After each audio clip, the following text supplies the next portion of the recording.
check out my light diffuser I just made. Like, it just shows like a plastic bag inside of the water bottle and cut it to diffuse the light so it's not so like bright. Oh, come on, you. Okay. Ah, see, that way you can see me. There's competition. The light in the back is not just drowning out me, and I'm a silhouette. So, light diffuser. The other thing you can do is see how this side of my face is darker. Well, if you like move something light up to your face, you can lighten that side of your face by it's called reflective light. See the light? Just slightly reflecting, it gets rid of some of that very hard edge shadows and stuff. So you can do that. I don't really bother with that shit. It's YouTube. I don't see why we all have to get super fancy about everything. It's so much more nicer when it's not like a television production, It's so much more real. Like, I'm just going to do this and not really bother with it. It's so much more what people go through. Rather than make sure, all right, action, quiet on the set, whatever. Make sure everyone's in place. Hello, and welcome to this edition of Wake and Bake News. And I'm your host, Shampoo BTA, looking for my role. I said yesterday was Wednesday. Yesterday was Tuesday. I was a day ahead. Oh, well. Shame upon me. I'm going to roll the joint from this. I ground up some weed and put it in my little jar. The last of those buds I had with whatever else I had to keep and everything was thrown away. My husband's playing Diablo. Diablo 2? 3. Diablo 3.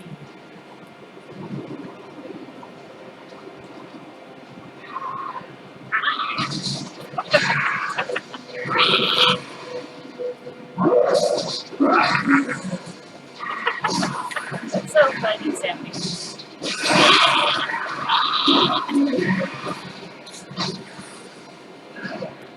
Alright. Today I'm going with the marshmallow papers. Marshmallows. These don't look like marshmallows to me, guys. These look like pills. Maybe we can change the graphics. A marshmallow is like, what the hell is that supposed to be? It smells good. It smells like marshmallow. Alright.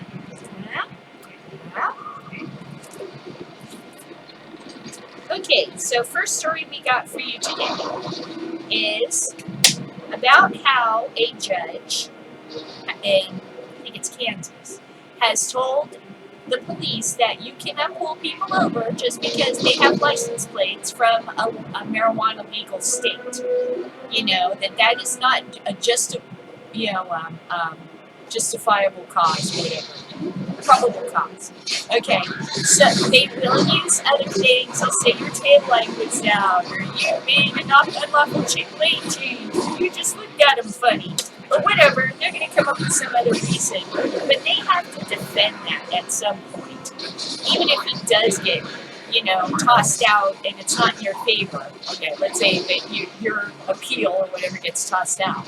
You can still challenge it, and the challenge still exists in reality and can be looked back at for other cases to prove that, look at what the clown shoes are doing now. Thank you, sweetheart.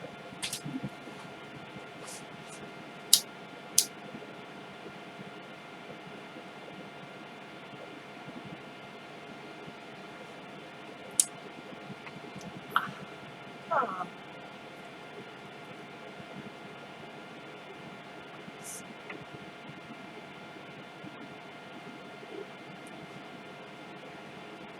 That's nice. That was very nice.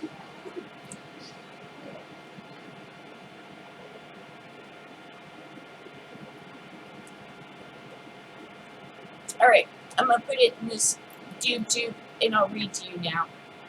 Snuff it out so it doesn't burn while I'm reading.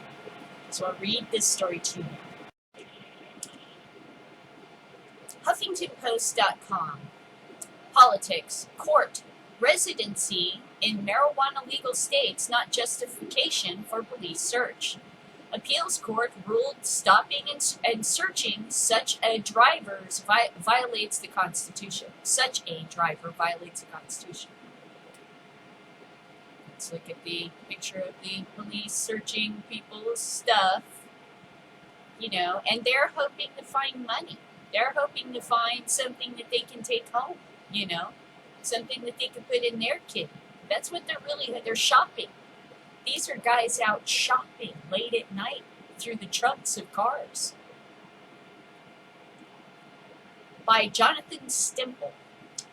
A federal appeals court on Tuesday said police officers cannot stop and search vehicles belonging to out-of-state motorists simply because of where they reside, including states where marijuana is legal. By a 2-1 vote, the 10th U.S. Circuit Court of Appeals, now this is the 2nd Circuit Court in the United States that's handed down a punch-in-the-face ruling to this kind of tactics, in Denver said 2 Kansas Highway Patrol officers violated the constitutional rights of Colorado motorist Peter Vasquez and in December 2011 by pulling him over and searching his car after he had been driving alone at night on Interstate 70. The officers relied heavily on Vasquez's residency to justify the search, which uncovered nothing illegal, says Colorado, saying Colorado was a known drug source where marijuana is illegal. Yeah, well, then regulate it in your own fucking state and stop crying like a bunch of goddamn babies. But the court said that would justify searching motorists from the 25 U.S. states that permit marijuana use for medical purposes, and the 4 states, including Colorado, plus Washington, D.C., where recreational use is allowed. It is time to abandon the pretense that state citizenship is a permissible bias upon which to justify the detention and search of out-of-state motorists, and time to stop the practice of detention of motorists for nothing more than out-of-state license plates, Circuit Judge Carlos Lucera wrote. Absent a demonstrated extraordinary circumstance, the continued use of state residency as a justification for the fact that or continuation of a stop is impossible, he added. The decisions revived Velasquez's civil lawsuit seeking damages from officers Richard Jimerson and Dax Lewis for violating his Fourth Amendment rights against unreasonable searches. Dax Lewis. If you have the name Dax, doesn't that mean that you have an alien inside your body in Star Trek? Isn't that, like, Babylon or whatever? Anyway, that's off subject. But I thought the name Dax was associated with you're a host for an intelligent alien being. Okay.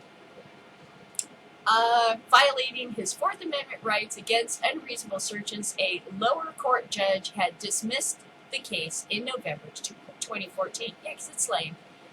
Chief Judge Timothy Timkovich dissented, saying the case was a close call, but that reasonable officers might have thought Velasquez's travel plan suspicious and the search acceptable. You were going north on a highway. That's suspicious. It's like, what the fuck? Jennifer Rapp, a spokeswoman for Kansas Attorney General Derek Schmidt, said he intends to ask the entire appeal court to review the panel's decision. Oh, well, that's nice. Good for him. Velasquez, now 37, said in a telephone interview that the decision shows that police officers shouldn't be able to do whatever they want because they were wearing badges. Yeah, no kidding. I'm ecstatic, said Velasquez, who now lives in San Antonio. The 10th Circuit decision applies in Colorado, Kansas, New Mexico, Oklahoma, Utah, and Wyoming. The case is Velasquez versus Lewis et al. 10th Circuit Court of Appeals number 14-3278. Okay, so the next story for you is along the same lines. I got windows open. I'm getting ready to film and read right now. I'm getting this out, so naturally I'm gonna fumble my words. Anyway, okay, so this one comes from valuewalk.com, the DEA's War on Your Wallet, August 22nd, 2016. The DEA's War on Your Wallet. And this is the kind of thing that it's really the problem with the drug war, is that not only is it disenfranchising the entire, Hispanic and Black communities by destroying their households, putting their male, breadwinners into prisons for low-level nonviolent drug offenses, thereby making those households leaders all women, and women that are underpaid. This is a systematic and purposeful trying to undermine the community. That's the way colonization works. People that think up these kind of systems are evil motherfuckers, let me fucking tell you. Well, part of what the evil they do is now they get to rob from you and go tough titty, says the kitty, when the milk went dry, because you don't get to do nothing about it because you before had a license plate coming from a legal state, or we can just pull you over because of the color of your skin and make up shit that you were doing, and everybody's gonna fucking back us up, and even if we did do something wrong, they're gonna let us off the fucking hook. So they're shopping through your fucking glove compartment, through your wallet, with your ID. It's not just your ID they want out of your wallet, it's not just your driver's license. They want your credit cards. They want your debit cards. They want the cash out of your luggage. They want the cash out of your kid's fucking pocket. What next? They're gonna want the gold teeth out of your head.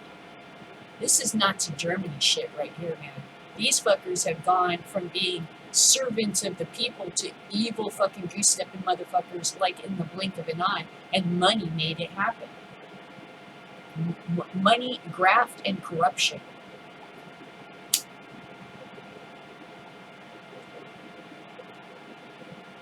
That system went to shit, and everybody tied to it did too, and it's sad, sad, sad to see. Sure, Mike.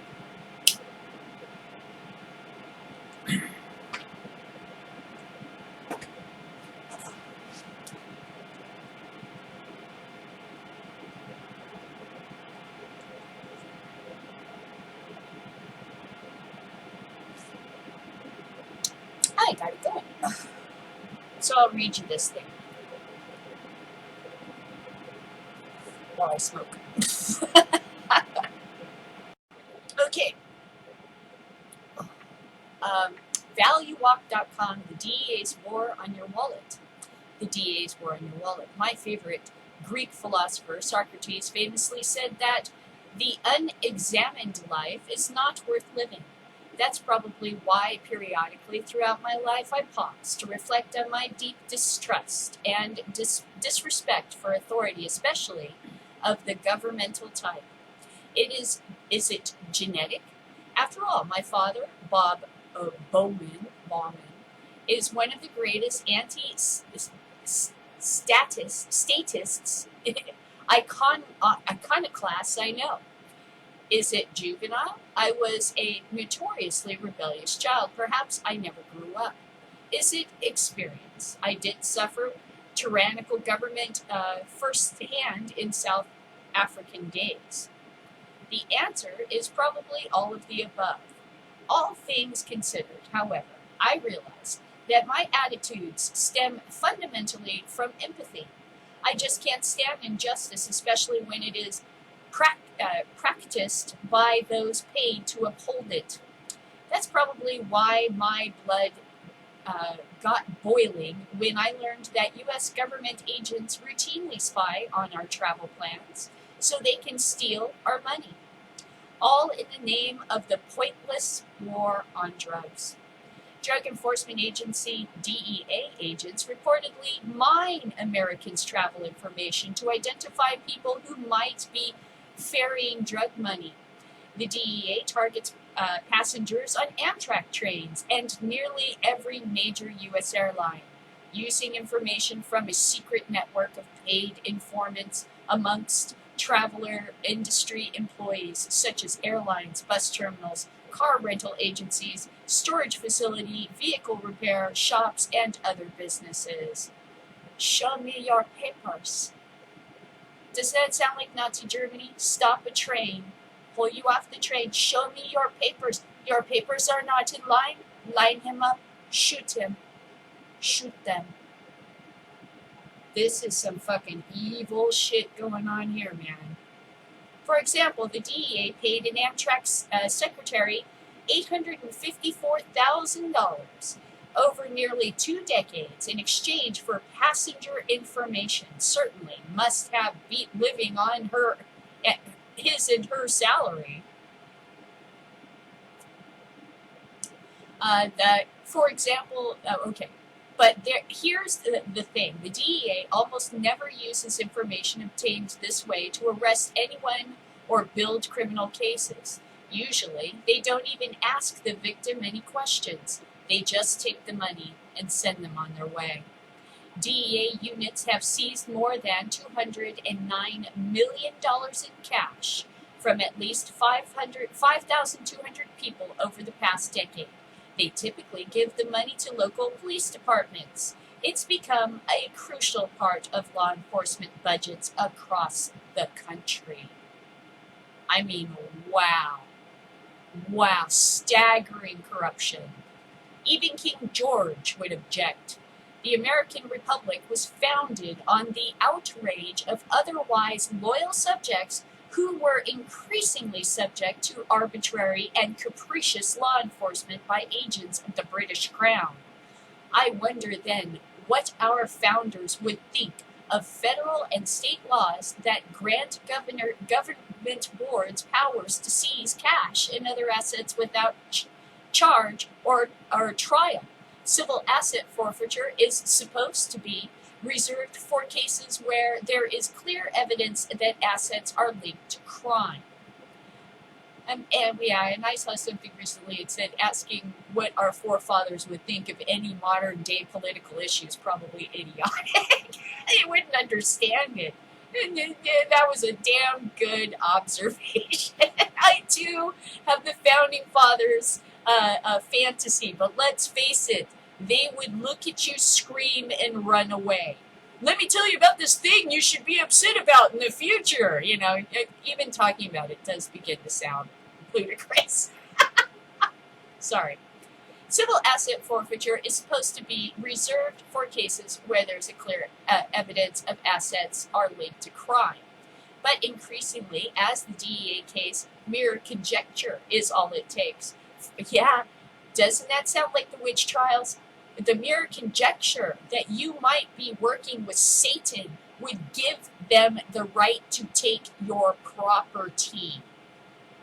From roadside cash seizures by highway patrol officers to seizures of the bank accounts of sizable private businessmen. All of it takes is the say-so of someone on the government payroll. Washington Jefferson et al. Would be horrified.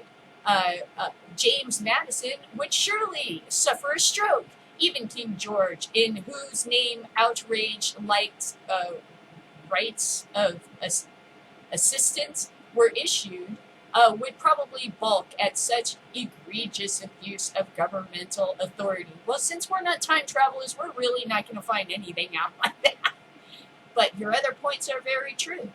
This is some fucking evil, goose-stepping, bloodthirsty, fucking vampiric.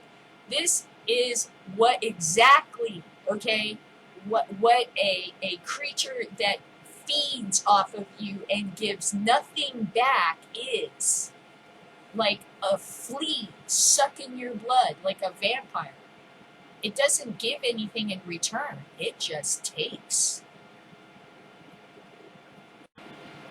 So my next one is how this new medical marijuana law is going to work in Ohio, okay? Because they allowed medical marijuana in Ohio, which is great. I mean, you know, and I'm hoping Indiana is going to wise up, and it sounds like they're going to wise up too, because Hoosiers, people from Illinois, Ohio, and Indiana, that's like this is where I was born. I was born in Indiana, so I know these areas pretty freaking well. I had family in both, and West Virginia, and, you know, all this kind of stuff. Oh, for heaven's sakes.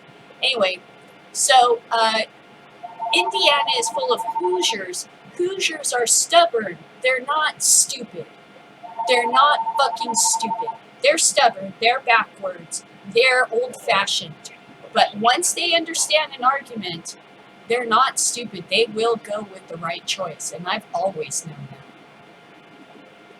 I have always known that. They are not stupid people. And once they see that, I'm sorry, a guy with a gun in a soldier's uniform brings nothing but death. A farmer brings life. And this is a plant, and it brings life. And people in Indiana understand this better than any fucking buddy else on earth. Look at the Seven Samurai. Seven Samurai. Who was the winner in that battle at the end? Was it the samurai? Fuck no. It was the farmers. You got the dick asshole fucking guys raiding the farms. The farmers are getting beaten down. They go out, they hire some rogue samurai. They got their asses beaten, you know, in other battles and are looking for work. And they kind of like the farmers and they feel sorry for them. So they decide to go and do this because it is the right thing to do. And they are almost completely wiped out to a man. And the farmers are fine, the bandits are dead, and the samurai are dead. Who wins? Plus, the farmers bring products people care about. The samurai and the bandits don't bring shit but a fucking nightmare for everybody you fucking live in.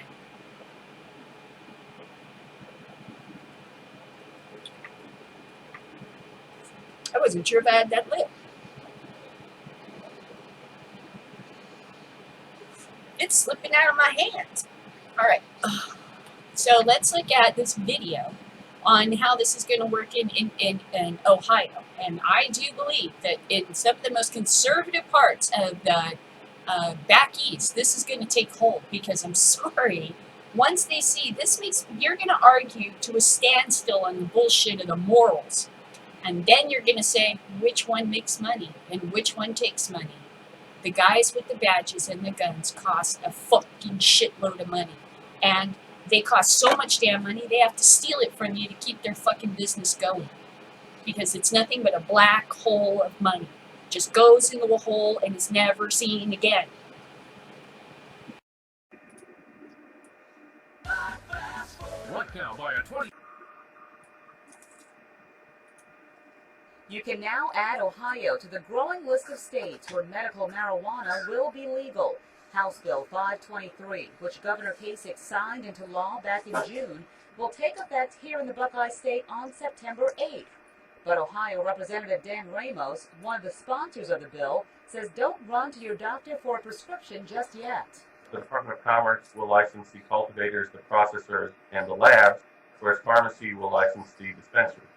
3 government agencies will be laying out the plan over the next several months for the creation of the Medical Marijuana Control Program. $1.8 million will now be used by the State Pharmacy Board, Department of Commerce, and State Medical Board to register marijuana dispensaries, hire staff, and manage patient caregiver registration.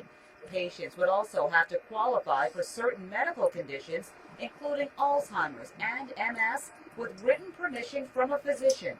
The stories that I've heard, particularly involving younger children having seizures and that, you know, and if it helps them, you know, I think it would be a good thing.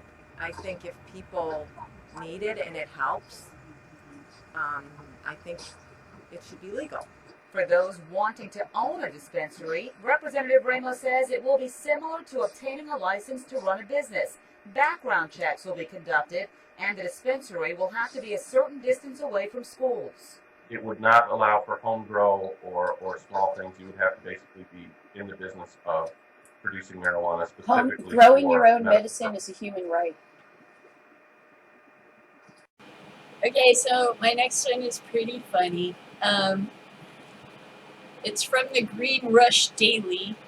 Marijuana-fed pigs are bigger and tastier than ones that are given hormones and antibiotics. And this is, I guess, an experiment that they've been doing in Washington with pigs. So, and that's what I thought, was this is also feed. See, these fools, these prohibitionist fools, they have no idea. We're coming at them from everywhere. From everywhere, from the ground, from the sky, from the sea, from the air, from everywhere, man. This thing touches everything.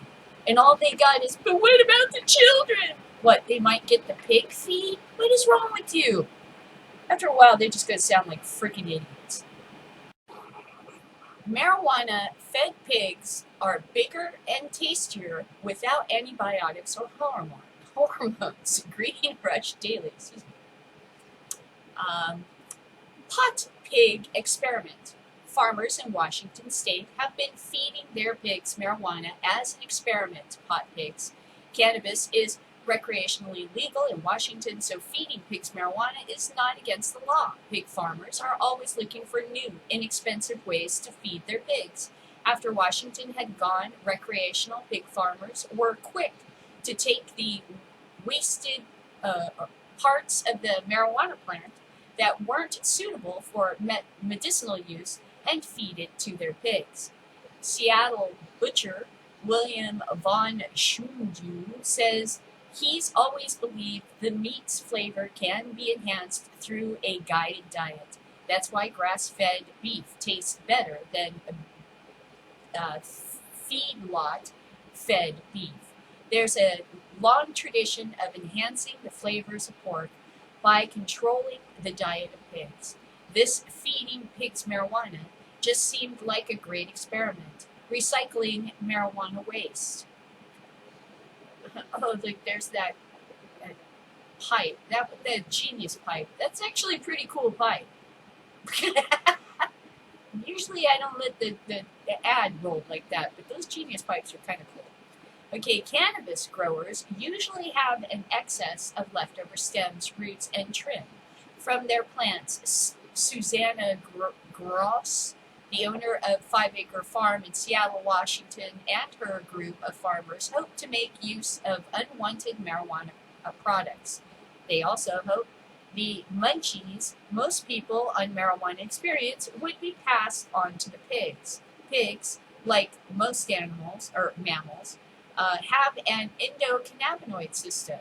One of the main ways the main ingredients in marijuana impacts humans is by attaching to the endocannabinoid that increases appetite. The farmers hoped this would be the case for the pigs that were fed marijuana leaves. 4 pigs were fed potent marijuana trimmings for 4 months, and they all gained 20 to 30 pounds, more than half a dozen other pigs who were not fed marijuana. They were eating more, as you can imagine, Gross said. Okay, let's stop there. 20 to 30 pigs is certainly not going to stand as, this is proof that, that's like saying, 5 out of 10 doctors, when 5 out of 10 doctors is really not enough to really be a good sample. But it's an experiment, so it's worth talking about. Okay. They were eating more, as you can imagine, Gross said. Who is eating pot pigs? According to William, pot pigs are selling out of his butcher shop fast. He says they're being purchased by more than just hippies and stoners. I think most of our customers are sophisticated enough to realize this has more to do with sustainable local farming practices than getting high. Don't get me wrong. We're having a lot of fun with this. But the message behind the fund is sustainable and responsible farming and local grown meat. What would you rather eat? A pork chop from a pig raised on antibiotics and hormones, or a pork chop from a pig raised on spent vodka grains and marijuana? William von Schinnendu. Okay. Marijuana waste offers farmers a way to beef up their pigs without antibiotics or adding hormones. Some people have said marijuana-fed pigs' meat is more savory than other pork. So why wouldn't all healthy consumers be interested in eating pot pigs? The final hint. With the success seen in the experiment above, perhaps farmers of other animals like chickens and cows can turn to marijuana instead of antibiotics and hormones. Let's not forget the most savory flavors that some reported in pot pig meat. We heard about grass-fed beef tasting better, but we never knew the devil's lettuce marijuana slaying was capable of the same thing. Feeding a cow marijuana may lead to eating even more grass, which might make it larger and better tasting. The future of marijuana-fed livestock has our mouths watering.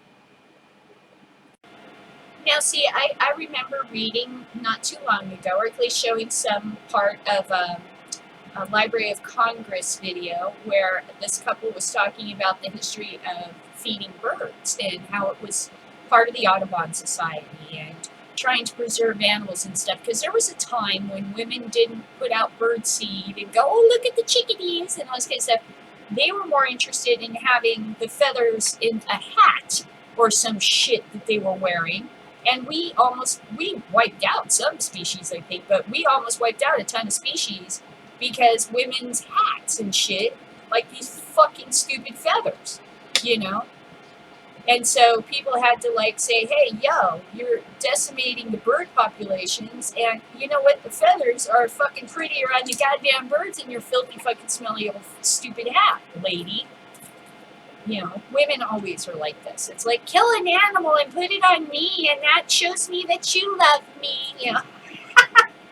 Go and dig a rock out of the ground that people will kill for it. It's rare, and put it on my hand, and that shows me you love me. And that's crazy. I always thought that shit was crazy. Anyway, so I know that they used it for bird feed, and that it was to try to offset some of the damage done by, you know, overhunting, because there was no laws against hunting birds in your neighborhood. If you think about that movie, To Kill a Mockingbird, it's like, you can go around, son, and shoot all the damn birds in the neighborhood you want to, but don't kill a mockingbird, because a mockingbird does nothing but sing, and it'd be a sin to kill such a, you know, like, kill everything fucking else that you see.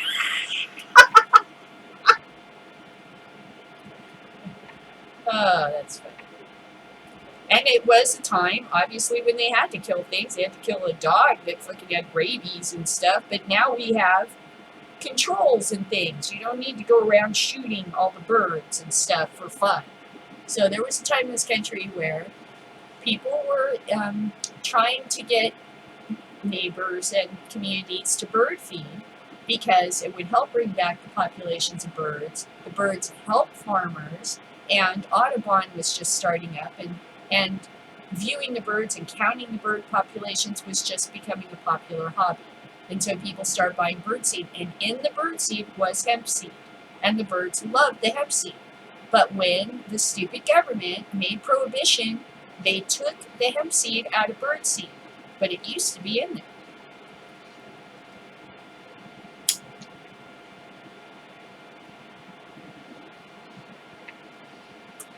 It was like what they were talking about with the sunflower seeds, which I thought was really interesting. They used to use, I guess, the big black striped sunflower seeds. The ones that are white and black striped, I think is what they were trying to say. And in the bird seed. But this wasn't really great for the birds. And then they started using these really dark, black, small, hard sunflower seeds that you see in the feed today. And these are supposed to be like oilier and like more protein or something, and the birds just go nuts for those seeds. And that's like I think a special kind of sunflower. So I let them fall over the fucking yard and grow out of the ground and hopefully continue to feed the birds. You know? But using hemp or marijuana to feed crops, yeah, it can feed us too.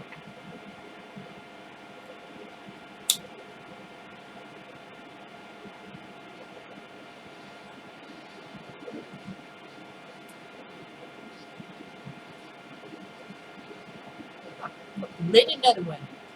This one kind of turned out like a pinner.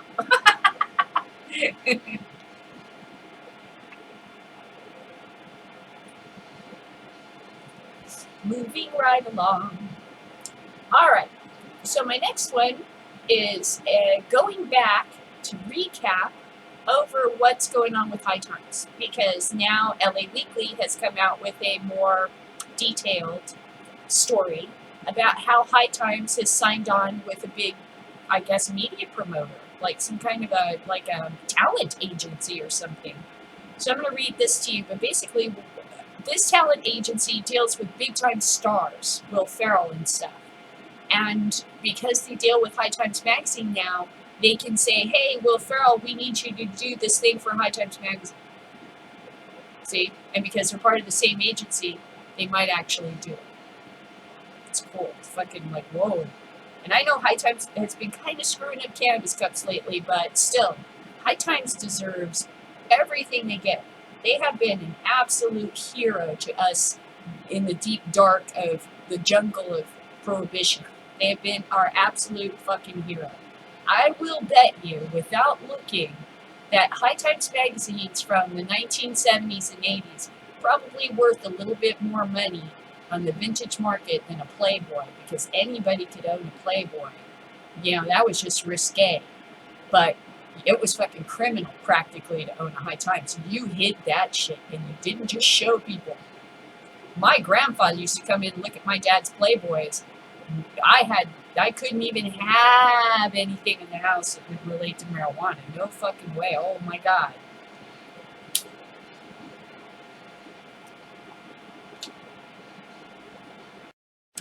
High Times makes major move into marijuana media signs with UTA, LA Weekly. High Times is preparing to make major moves. The print and digital magazine that has been covering cannabis for more than 40 years recently signed an agreement with United Talent Agency, a global powerhouse that represents everyone from Will Ferrell to Mariah Carey. We're moving into the world of entertainment in a big way, says High Times head of content David Bernenstock. Looking across the media landscape right now, it's really obvious that the world is ready to hear a lot more in-depth stories about cannabis, whether it's comedy or hard-hitting news. The partnership is a first for both High Times and UTA. Never has a major Hollywood talent agency teamed up with a business in the cannabis industry, even one as established as High Times. Similarly, the magazine will be making its first foray into entertainment programming thanks to UTA's vast worldwide network of talent. The deal will help High Times expand its empire to eventually include film, television, consumer products, games, brand sponsorship, and more. Bernenstock declined to reveal what the new and improved High Times will look like, but he says the partnership with UTA should provide more than a few clues in the coming months. They're going to help us bring this bigger idea to fruition and create a kind of content that is going to really appeal to a big and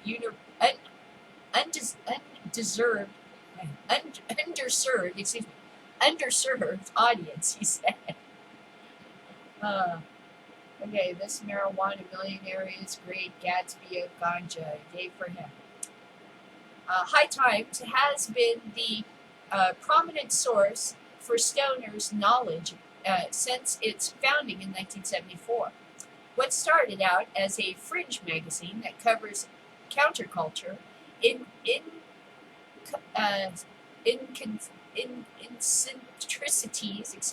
eccentricities, has grown into a one-stop shop for lobbyists, activists, and connoisseurs.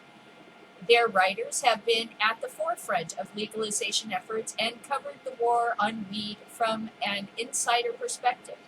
Now, with the national green rush coming to an apex, High Times sees an opportunity to bring their expertise to the mainstream while maintaining a certain kind of street cred. High Times brings to the table our authenticity, our experience, our long commitment to the subject, our unique perspective on it, our contacts in a world that is still in many ways underground, Burnenstock said. Thanks to High Times insider status, the company has unfettered access to a world still shy about exposing itself fully to the mainstream. And while outlets such as Vice and HBO are tapping into the nascent market with shows such as Weedy Kit and High Maintenance, Burnenstock says his brand enjoys a kind of trust and credibility not easily won by outsiders. Of course, that isn't going to stop Hollywood from making moves into marijuana programming. Keep an eye out for Kathy Bates starring in Netflix comedy Disjointed, Snoop Dogg making an appearance on MTV's Mary and Jane, and Margaret Chow in Amazon's Highland. NBC is debuting Buds in September, while John Malkovich will star in a new drama called Humboldt, about a town of the same name thriving on, you guessed it, the weed trade. It's time to push past a lot of the old stereotypes, Burnenstock says. It's our job to evolve along with the culture, and I think the content that we're planning to create is going to reflect that.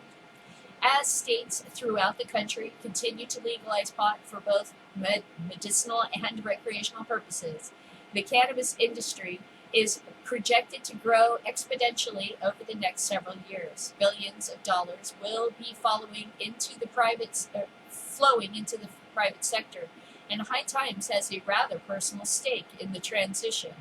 The last thing Burnenstock wants to see is Wall Street taking over weed. He wrote on the subject extensively in his book, How to Smoke Pot Properly. It's a look at the post-prohibition world where big business is suddenly interested in the marijuana market.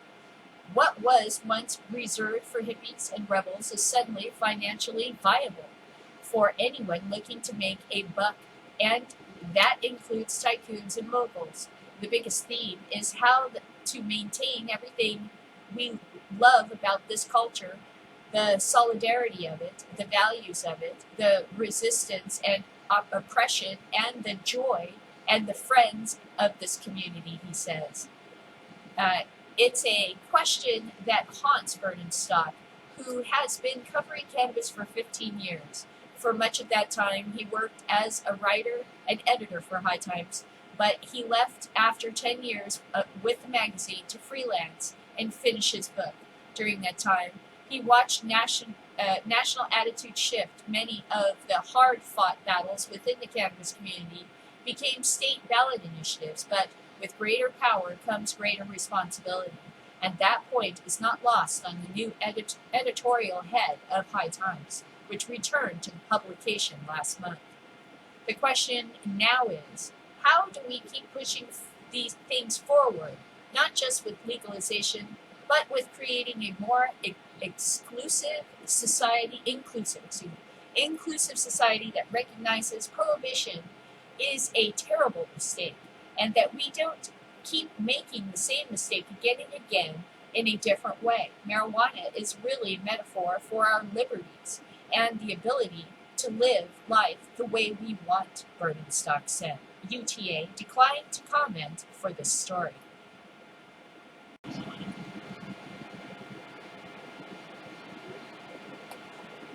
Okay, for my last story, I have The New Yorker.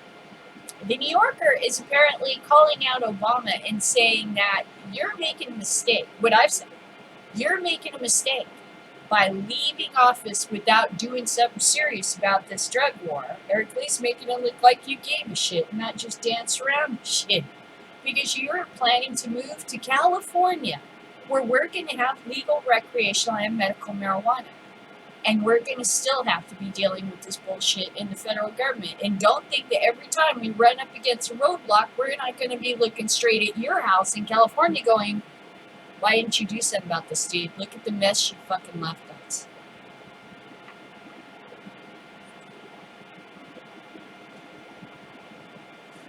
You just danced all around it and shit like that, you know? You were very lucrative to the black market because you didn't regulate. Even El Chapo loves you and George Bush and all these guys and the way you run stuff because it makes them rich.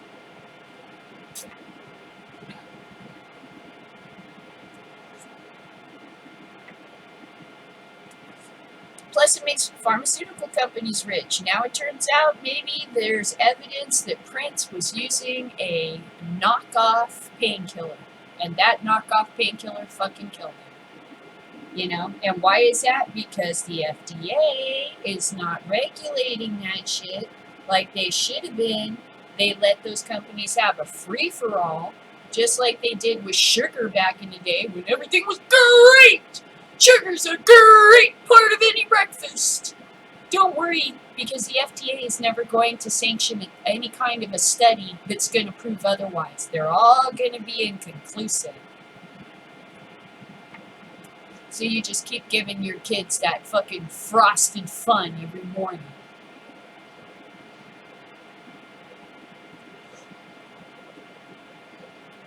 FDA ain't nothing but scum. Ugh. Okay, so let's take a look at what the New Yorker has to say to Obama.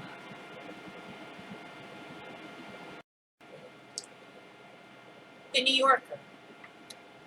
A drawdown in the war on drugs, the president's commuting of sentences, and an end of the use of private prisons signals potentially meaningful change in how the United States handles drug abuse.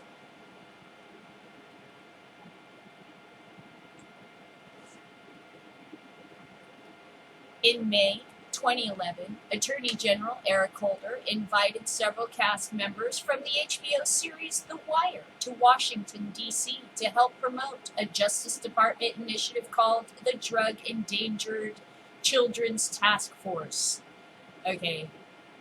The Wire, which aired for 5 seasons and was acclaimed for its nuanced portrayal of the war on drugs, was a favorite of both Holder and President Obama.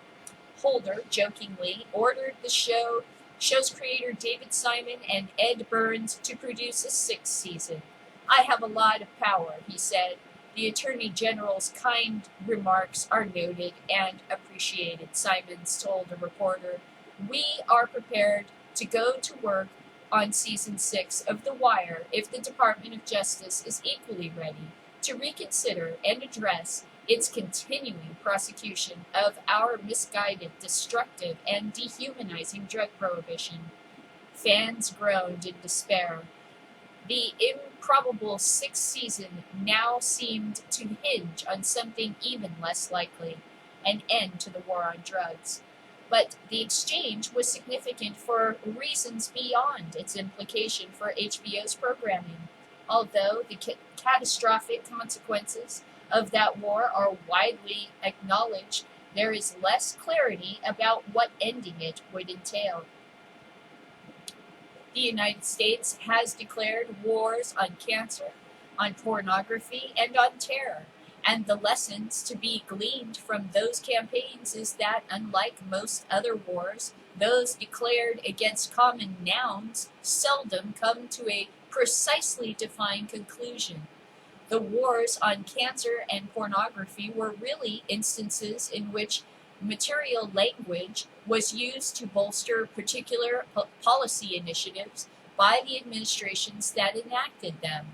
The war on drugs has been a multi-tiered campaign that has enlisted legislation, private sector initiatives, executive branch support, and public will. But it actually looks like a war, with military-style armaments, random violence, and significant numbers of people taken prisoner. It has prosecuted throughout it has been prosecuted throughout 8 administrations, and has had the type of social and cultural impact that few things short of real warfare do. During the Civil War, more than 250,000 Southern men died, creating the phenomenon of a vast number of female-headed households throughout the region. Mass incarcerations during the war on drugs has produced a similar phenomenon amongst African American households. 2 things happened this month that seem to signal a drawdown. First, the president commuted the sentences of 214 people, mostly nonviolent drug offenses, held in federal prison. This brought the number of commutations issued during the administration to 562, a total higher than that of the previous 9 administrations combined. Then last week, the Justice Department announced that it would phase out the use of private prisons, whose growth had been fed by the war on drugs. There are some 22,000 federal inmates housed in private prison. I would like to stop there for a moment and say something. There's a story going around that in these private prisons, prisoners were using top ramen like money, not cigarettes, because they didn't give them enough food. The private prisons were starving the inmates. So they were basically trading sexual favors and stuff for top ramen. Something I can go to the 99-cent store and buy. The announcement brought about a 30% decline in share prices for Corrections Corp, a prison facility operation company. That drop may be a harbinger of changing fortunes in the for-profit prison industry. Hillary Clinton, during the primary campaign, had said that the federal government should move away from private prisons, and after receiving an $8,600 contribution from a private prison lobby, gave that amount to charity. The Obama communications comes as part of a larger, more gradual program. In 2009, the Justice Department issued a memorandum to federal prosecutors announcing its intention to seek a revision of the law in order to eliminate the disparity between sentences meted out for crack convictions and those for powdered cocaine. Federal guidelines mandate stiffer penalties for possession of crack cocaine, which is more common among black drug users, than for possession of the powdered version, which is more frequently used by whites. And as a result, African Americans were incarcerated in disproportionate numbers. The Fair Sentencing Act of 2010 reduced the disparity in those numbers from a ratio of 100 to 1 to 18 to 1. In 2011, the United States Sentencing Commission, an independent bipartisan agency, voted to apply those standards retroactively, which made the case of 12,000 prisoners eligible for review and possible sentence reduction in theory. This reduced focus on nonviolent drug offenses frees up law enforcement to address the violent crime that has always posed a more serious threat. Well, I'm not sure they want to actually face up to that violent crime. I think that was part of the deal, was pump up fake numbers to look like you're doing your job because you're trying to avoid actually doing your job. Their job's dangerous. The same year, Holder announced a clemency initiative under which as many as 10,000 sentences could be commuted, nearly 5% of the prison population. The number commuted by Barack Obama will not approach that. Each case requires an exhaustive review and so much paperwork that some 4,000 attorneys volunteered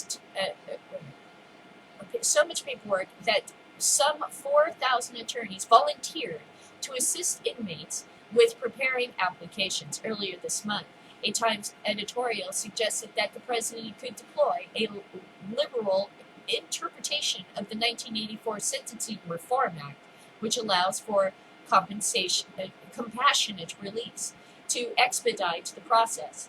The clause is typically invoked in the case of inmates who are elderly or ill, but in April, the Sentencing Commission broadened the criteria to allow for the release of inmates for extraordinary and compelling reasons.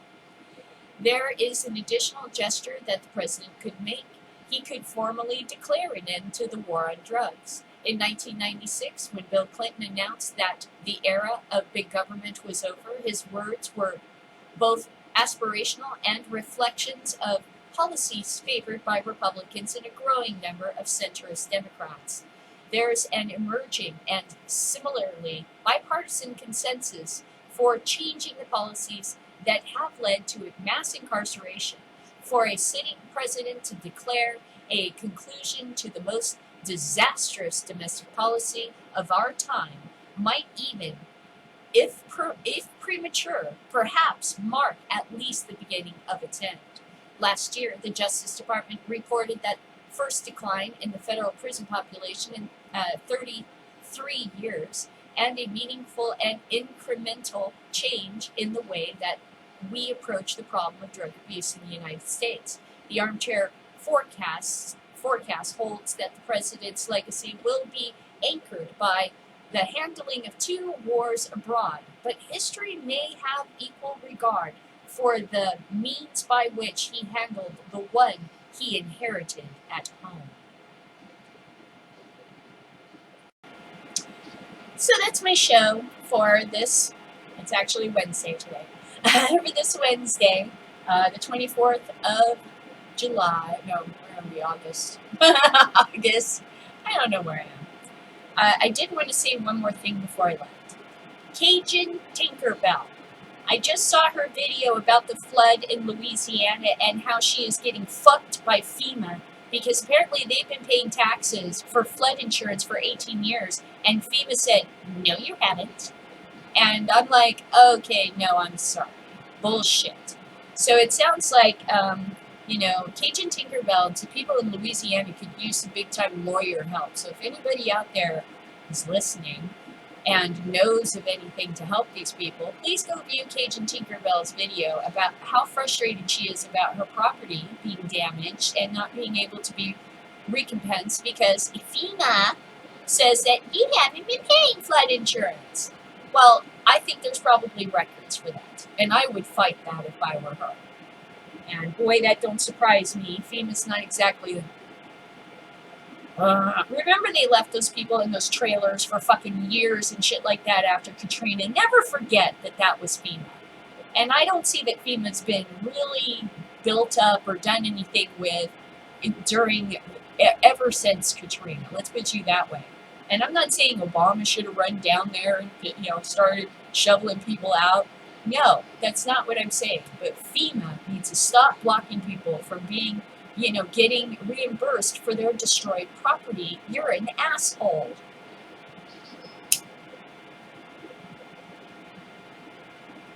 They're just going to see if you're going to fight it. If you're too weak to fight it, they get away with it. I would fight their ass. So here's the thing about Cajun Tinkerbell. I don't like seeing that shit. That's like, no, fuck you. I agree with her. Fuck them. I believe the people of Louisiana could take care of themselves. But you shouldn't have to. That's not what we pay our taxes for. Is so you guys got to go on your onesies. That's fucking wrong. FEMA's supposed to go down there and fucking help you, not make the situation worse by being assholes. Handing out fucking ice chips to everybody and fucking Play-Doh. I'm sorry, that was Donald Trump. Anyway, so you say hi and goodbye. I just poured some in a bowl. Stop trying to suck through that tiny pinner straw. Like,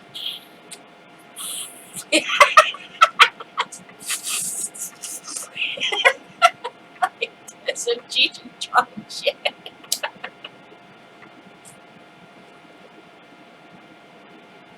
Alright, so you stay high and goodbye. And let's see what else. Oh, and thank you to everybody that came up with answers for my bond question. I did think, yes, that vinegar would help to get rid of the haziness, and however, Fizz had some amazing suggestions on how to separate the gunky parts from the actual alcohol so you can reuse the alcohol. That was I never thought, I just throw it all away. It's so gross to me. It's in a Ziploc bag, and I just go.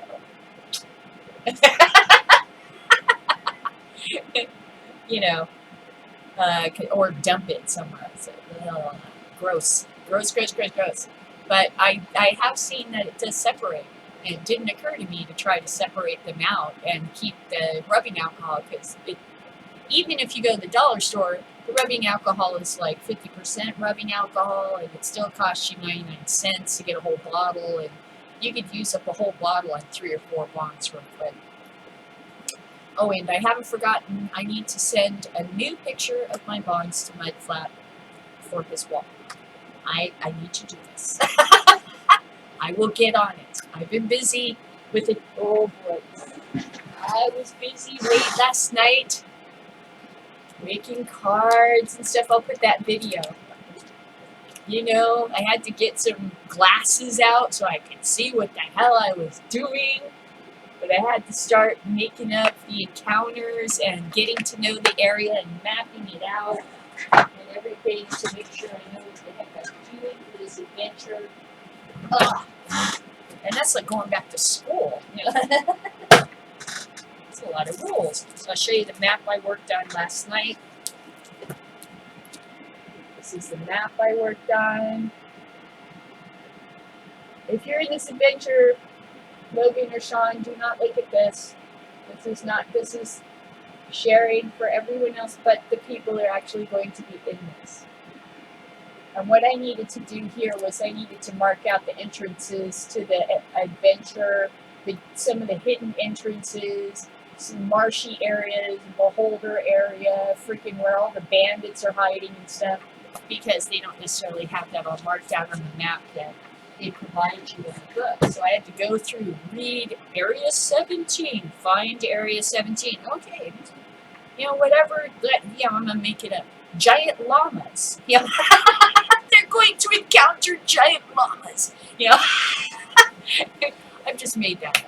But, you know, whatever their encounter is going to be, I needed to mark it on the map and be familiar with the area and understand whatever way they're going to come in. If they go 2 squares off this way, and apparently 2 squares on that map is 10 miles. So if they go a little over 2 squares, so they go off 2 squares this way, they could run into a couple of different encounters, and maybe at the same time. And that could take maybe an entire sit down, like say 5 hours of playing, just to act out that you stumbled across a hive of wasps or something that's attacking you, or I don't know, shambling bones or whatever it is that you come across, you know. So each one of these things is going to take time to move the characters through. And as they do, they'll collect items, they'll collect weaponry, they'll learn new skills, and they'll up in their experience as they move through the adventure, if I do this right. You know, so it's a lot of work. That's an excuse for not having a picture, but I'm going to work on that too. It's just last night I really got into sitting there. I had a crick in my neck from bending over, tracing, you know, the map. Anyway, I did some video of it so you can see what I was doing. My terrible writing, you know, I have horrible handwriting. My family's kind of weird. We all have bad handwriting, and my dad's and my brother's way of dealing with it is actually using the graph paper and then making the letters fit in every single little box. Making each letter all capitals and all perfectly, like, you know, like fit in these little boxes was about the only way my family could do handwriting without it coming out just sloppy. Because it's just, big pain. Writing. It's like, oh my gosh, my hand's getting tired. I'm not used to this. Alright, so I'll see you tomorrow, hopefully, with more news. Maybe some more buds. Who knows? Adios.